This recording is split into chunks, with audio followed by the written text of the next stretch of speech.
आज आज 16 नवेम्बर जोटा कि आमर नेशनल प्रेस डे से मोर सांबादिक बंधु मान बहुत बहुत हार्दिक अभिनंदन एवं शुभेच्छा जनईबी। प्रति वर्ष भली आज आम जिला प्रशासन तरफ आज नेशनल प्रेस डे पालन होउची।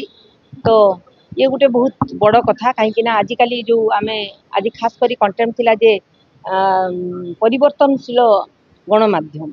तो वर्तमान परिवर्तनशील जो गणमाध्यम अच्छी परिवर्तन सब मनुष्य समाज हूँ परिवर्तनशील। तेणु यहाँ को आम गोटे पॉजिटिव वे रे नेबा तो निश्चित भाव आम जो गणमाध्यम जो उपयुक्त मूल्यांकन अच्छी ताकू आम करिपरिबा।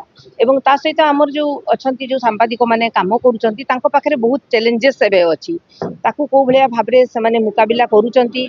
एवं ता सहित गणतंत्र माने ये हूँ चतुर्थ स्तंभ जोटार खास करी सरकार को आईना देखा काम एवं लोकंकर कथा नहीं कि जेहेतु गणमाध्यम गण माने जनतांकर कथा नहीं कि लोकों पाखरे पहुंचेबा सरकार पाखरे पहुंचेबा ये हूँ सबुठ गोटे बड़ माध्यम आमर इलेक्ट्रोनिक्स प्रिंट मीडिया कहतु।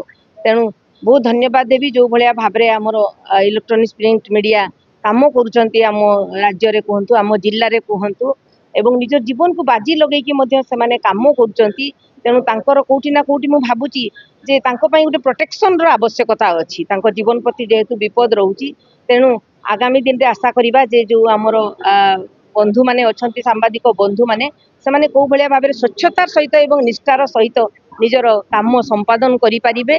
एवं माने गणमाध्यम हिसाब रे तांकर जदि प्रकृत कथा कहबा दक्षतार सहित जो से माने काम करूचंती तांको आउ टिके को भलिया भाव में इम्प्रोवाइज करी एवं निष्ठार सहित यदि काम करि पारले त निश्चित भाव में जो आमे आज पालन करूचु जो जातीय गणमाध्यम दिवस सफल हे पारिबो। बहुत धन्यवाद समस्त।